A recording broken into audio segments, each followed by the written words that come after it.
Hey everybody, welcome back to On the Record. I'm Fred Willis, your gracious host, and I have a very special guest today. She is a soup chick who is soup chic. Catch that. And the singing somebody, y'all, help me welcome to the show, none other than Karima Trotter. Welcome to the show. Thank you. So glad to be here. How are you Absolutely. doing? I'm doing real Wonderful. good. I'm doing even better Awesome. talking to you. Oh, bless God. Thank God. Yeah, absolutely. So you are known as the lead singer of the sibling trio Virtue. Uh-huh. You're the top voice, I believe, in those harmonies, and one of the most recognizable voices in gospel and CCM. Your current single Redeemer is sitting atop Billboard charts at number 5, and that is super news. It's climbing, and so we're excited about that. You're also a single mom, you're an entrepreneur, and you are an at-home chef. We're going to talk about that too. But we're going to start by talking about the obvious. That is Redeemer. Tell me about Redeemer and the process of getting that song out.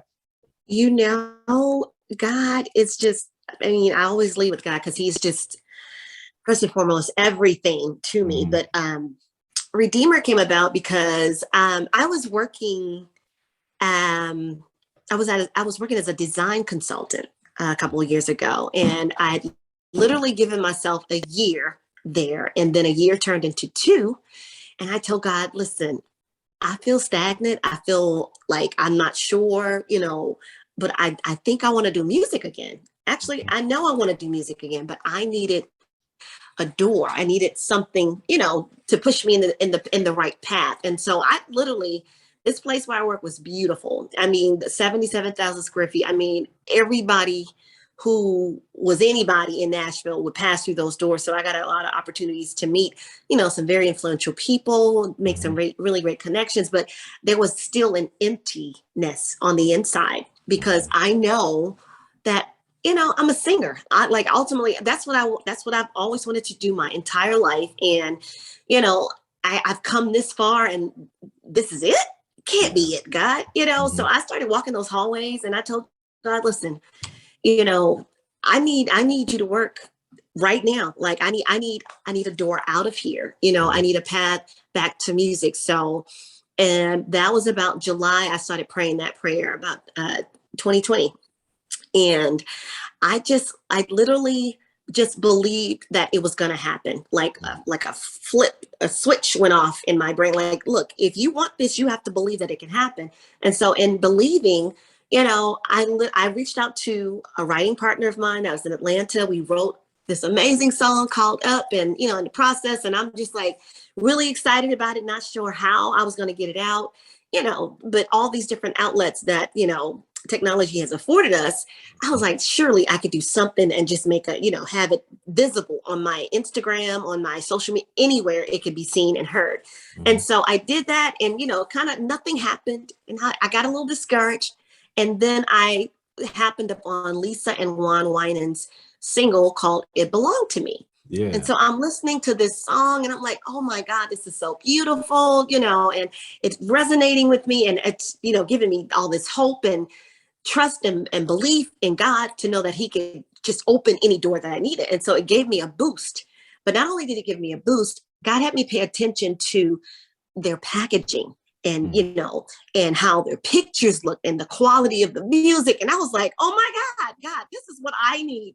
I Mhm. need this. So I immediately changed my prayer to like, listen, this may sound crazy to you, God, but I need their record label. I know, Wow. I know, I know.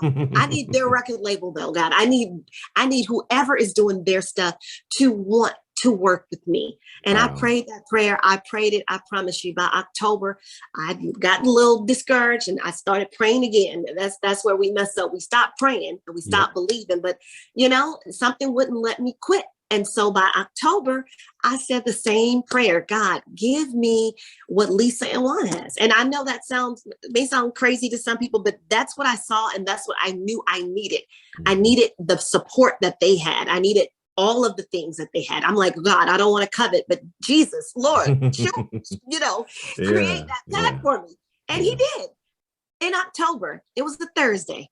I prayed that prayer and I get goosebumps every single time I tell this story because Yeah. I literally couldn't make it up if I tried. I had a DM from the CEO of that label. And Wow. I thought sure that he had reached out because he had finally, he heard a little snippet on my page or Mhm. he heard that I was doing something else. And so when I talked to him, it was just so crazy. I was just in such like, I was like, what just happened? Like, really, God, you really let the CEO of the, of Lisa, this label reach out to me. Lisa and Juan is on this label, and it happened. And he said, no, Karima, I didn't hear any music or anything. He said, I literally was just drawn to your page. Something told me to reach out to you. I'm like, Jesus, God himself, and so from that, we talked a little bit, and he figured out he's like, listen, maybe we should do a single. And so I'm thinking we're going to do the single that I did. And, and I finally sent it to him. He loved it. But we decided, you know what?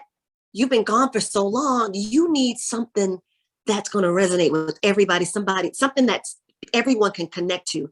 And weeks prior to, I've been listening to Nichole C. Mullen's Redeemer. Yeah. I mean, like every now, because it's a favorite song of mine. I literally listened to it every time I needed encouragement. And for some reason, I started listening to it again. And there you have it, Redeemer. Yeah. And, the CEO was like, listen, Michael Anthony Taylor, look, we gonna reach out to the best, Aaron Lindsay, and so it got done. And man, I'm just overjoyed, overwhelmed. I'm so grateful that, God works in his perfect timing. It could not have been worked any more perfect in the way and the time that it did. So that is how Redeemer was birthed, and I'm just in awe. Like number 5, like, wow, this year, April, it was released. And here we are looking at the top 5. Like, it's a blessing. It is a blessing beyond what I can articulate. Seriously. Wow. And with a song like that, it's so well known. It is, I'm gonna say it like this. It's in some circles, the only Black song some people used to know.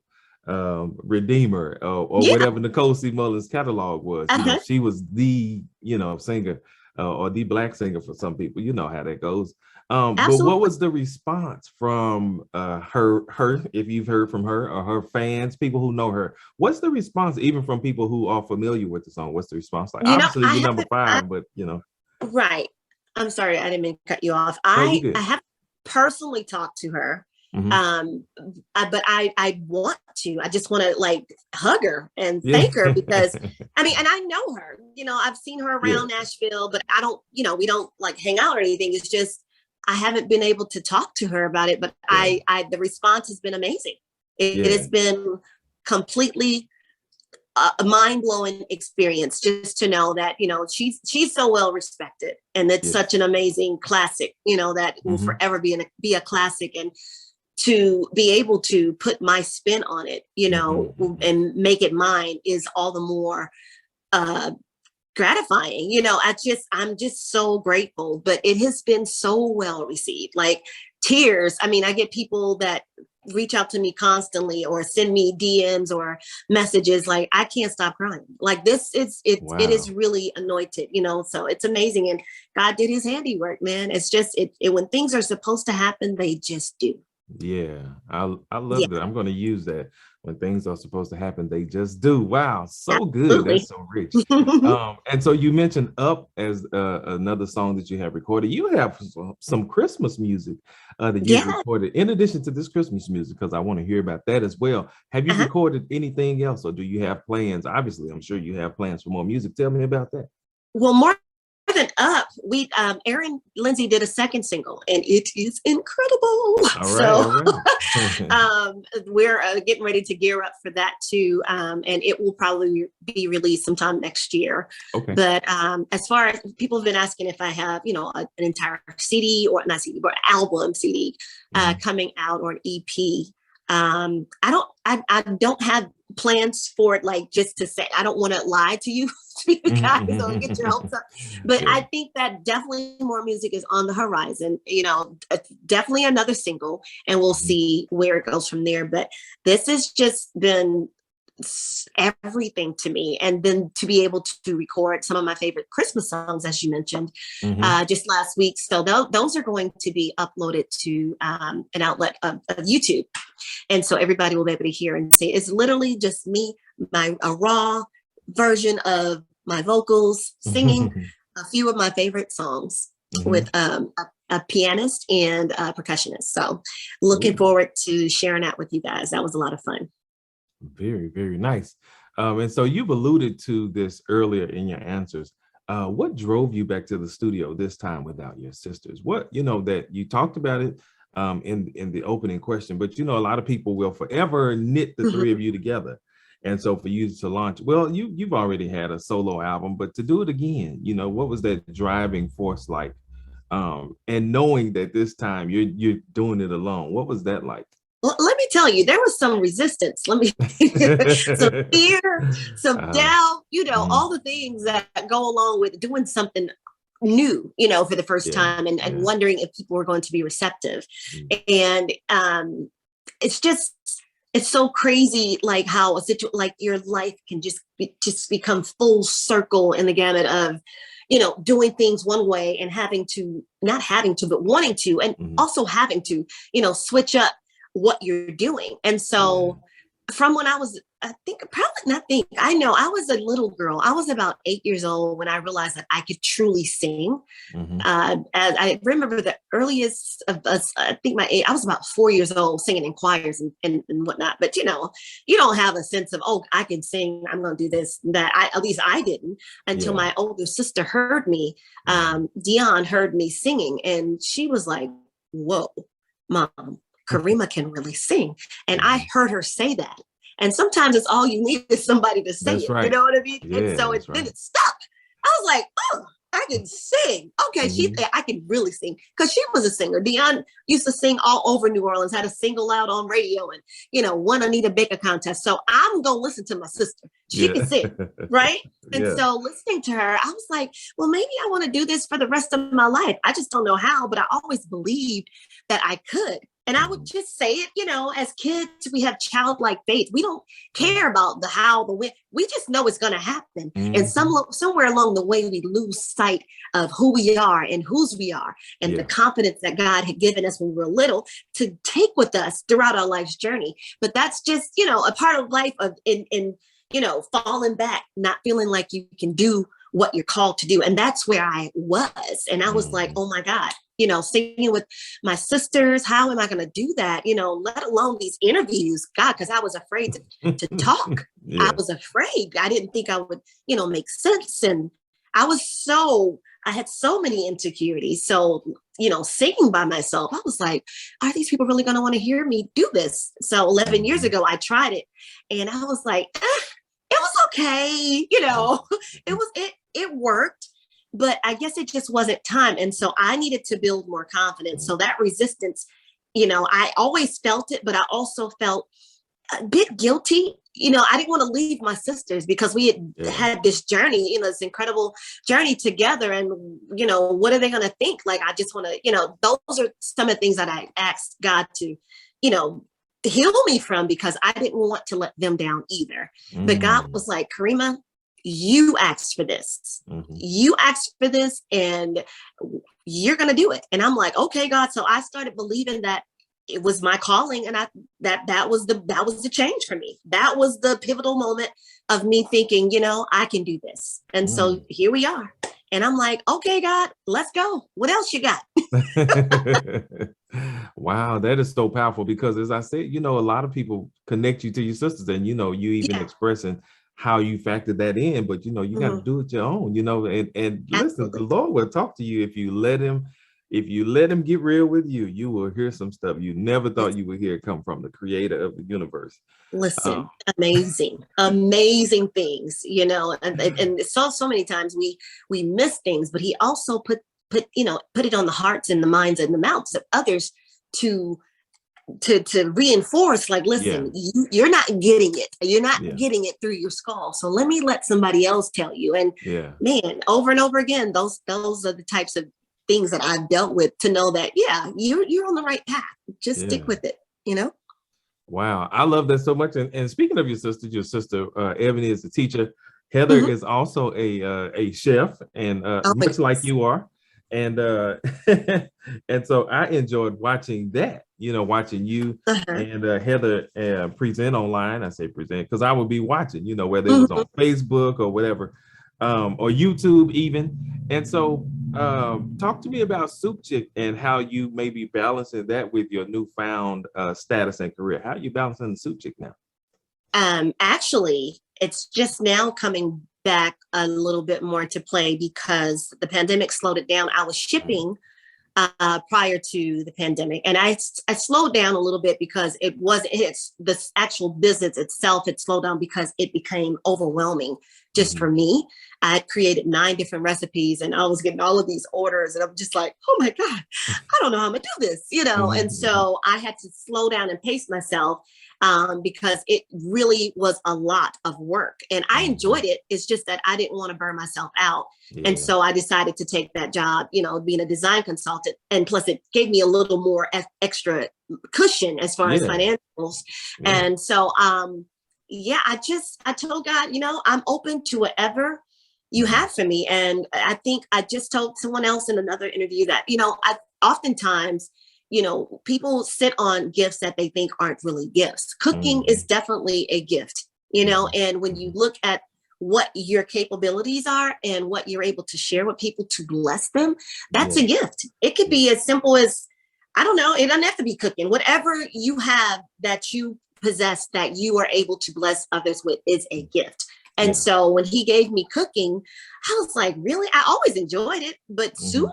I was like, oh my God, like really? Come on. I literally heard in the shower, I was crying my eyes out because I was trying to figure out, again, being in the music industry, you have to have several streams of different income coming in so you can live and be comfortable at least. I mean, if you ain't comfortable, at least you have a roof over your head. You know what I mean? So I'm like, listen, I need something, God. And I was angry and I was crying and I was in the shower and I audibly heard, fill the jars. And I'm like, I don't know what that means. Fill the jars. I'm still fussing and, like, listen, you promised.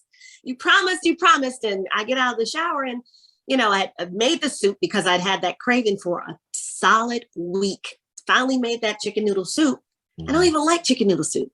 I was like, what the heck? What's going on? So I tasted and man, it was the most incredible tasting soup I'd ever had. And, sometimes you're biased with your food and, things you do because you did it and you're proud of it. And you're like, oh, this is good. But I had to have proof. So I started letting people taste it. And I actually got out of the shower and I said, I'm going to bring some to my daughter who always likes an after school snack because she's hungry. Teenager, she wants something to eat. And so she was not quite a teenager then, but almost, preteen, just hungry all the time. And so I look in my pantry and I have 3 mason jars in my pantry with tops. And so I'm like, okay, this is crazy. I can use this. I put the soup in the jar. Literally, my hand shook. I kid you not. It shook. And I was like, I took a deep breath. I was like, what? I gasped, like, no way, God. You want me to make and sell soup? Are you kidding me? Who's going to buy soup from me? And so like before I left the house, I said, well, if this is what you want, I'm going to need a name right now. I promise you, he gave me that soup chick. That soup chick was available on every social media. It was available for my website. Website was gifted to me, over $4,000 worth gifted to me. Wow. A full website. A printer, brand new in the box. Everything was given to me. So it was definitely meant to be. And I just praise God that, I was obedient. I was like, I was afraid to sell. I'm not gonna lie to you. I was like, oh my God, this is so crazy. Like, who's gonna buy soup for me? I literally said those words. That was in November. So by December, I'd sold and shipped 30 boxes. I actually shipped 30 boxes of soup by December all over the country. And so I was like, okay, God. And so in this time of like, trying to figure out what was next, I just kept hearing, girl, it's going to be global. It's going to be everywhere, and that's God letting me know that this is just the beginning. And so my plans are to working on a plan right now. It's some say it's taboo to speak on it before, but I believe that when you speak what you seek, you see what you say. And so I see my soup in the stores. I see it on shelves. I see it everywhere. And that's my story. And I'm going to stick with that. that's where it's going to be. So I'm working on that right now, along with a couple other ideas that are not related to food, but super, super excited about gifts and using them. Yeah. Wow, that is incredible. So, y'all, I'm having such a good time talking with Karima Trotter about Redeemer. That's who chick. And listen, life, this life of faith that we walk, it's a real Yes. thing, y'all. And as you're hearing from her, the Lord will speak to you when you inquire with him about these things. And so what we're seeing is the output of prayers. We're seeing the output of daily conversation, of really just fellowship, unfettered fellowship. Redeemer sits at number 5 and is climbing, y'all. There's a lot of music coming out, a lot of Christmas music that's pushing music all over the charts, but it's at 5 and climbing. Y'all hold on to that. It's 5 and climbing. I'm getting ready to let you go. There was a storm in Nashville last week, swept through the Mid-South. Terrible storm. Lives were lost. Nashville was impacted again. So talk to me about that. Are you doing okay? Everything Let okay? me tell you, this is like there are things I'm afraid of, but then there are things I'm really afraid of, and it is tornado season, and it's not even tornado season. It's not, and for it to happen in December is like really crazy. I got the alert on my phone about 3:30, and it scared the I don't know what out of me. I jumped up, and it's like an Amber Alert, and it's just really alarming. And so if you're asleep, you can only imagine the horror and waking up to that. And so looking at the phone, I did have my daughter here because she was here with me those few days, and I had to sit on the edge of my bed for just a second to gather my thought, like, what is going on? So I read it, and it's like, this is in your area. You need to take cover right now. I'm like, oh my God. And so I wake Carly up. We run downstairs, and I'm just like, oh my God, like we really have nowhere to go in this little townhome. We came downstairs, and then we got in the bathroom on this lower level, and we shut the door. The siren itself is so eerie to hear. It just sounds so like scary, like you're awaiting target. You don't know where it's going to hit. And so we're running into the bathroom with pillows and blankets, to shelter ourselves from whatever debris may fall. When I tell you, we could feel it.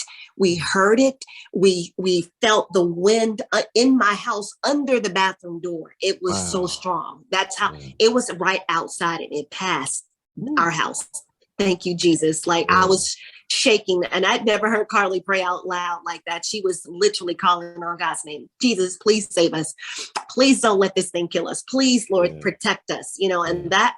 And I literally called my mom. My mom was on the phone. I always call her when I really need a prayer through. And she was on the phone, and she prayed, and she said, listen, you guys are covered. You're fine. And we could literally feel it like a freight train. Like you could hear it like throwing stuff around outside. It was outside my door, but it passed us by. And I'm so grateful. And I'm also, I prayed for the families that have lost. There have been so many that have perished. This thing across a span of 5 states, I think.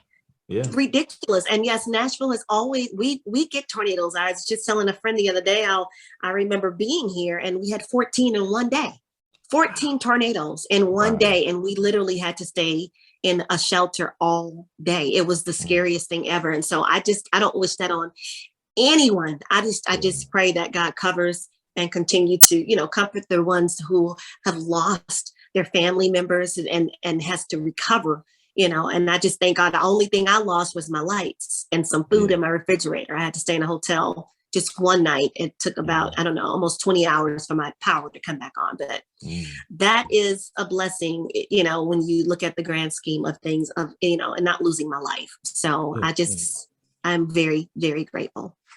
Wow. And we are grateful as well, that, as you said, there was a lot of loss across 5 states. An Amazon warehouse collapsed in Illinois.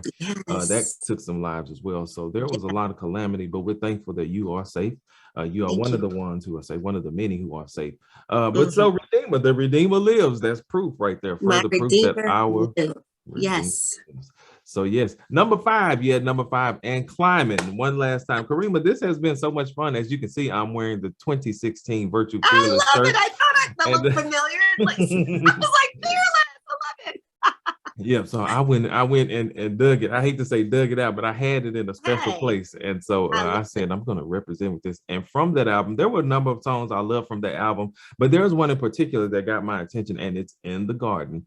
I love hymns, but it's just the way y'all sing, no, another. I can't sing it yeah, like y'all. I Um, love it. mhm, Mark mhm. Kibble arranged that for us. Wow. Yes, he is phenomenal. Love, love, love his work. Thank you Yeah. so much. Now Yeah, I got to yeah, pull yeah. it out and listen to it.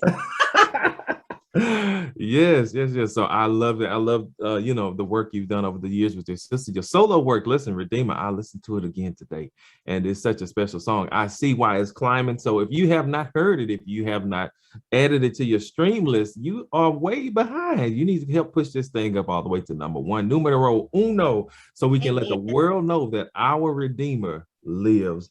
Thank Yet God. again, it was powerful the first time is powerful this time. So Redeemer, Redeemer, Redeemer. Thank you so much for your time today, Karima. I'm Absolutely. Thank so you. happy about it.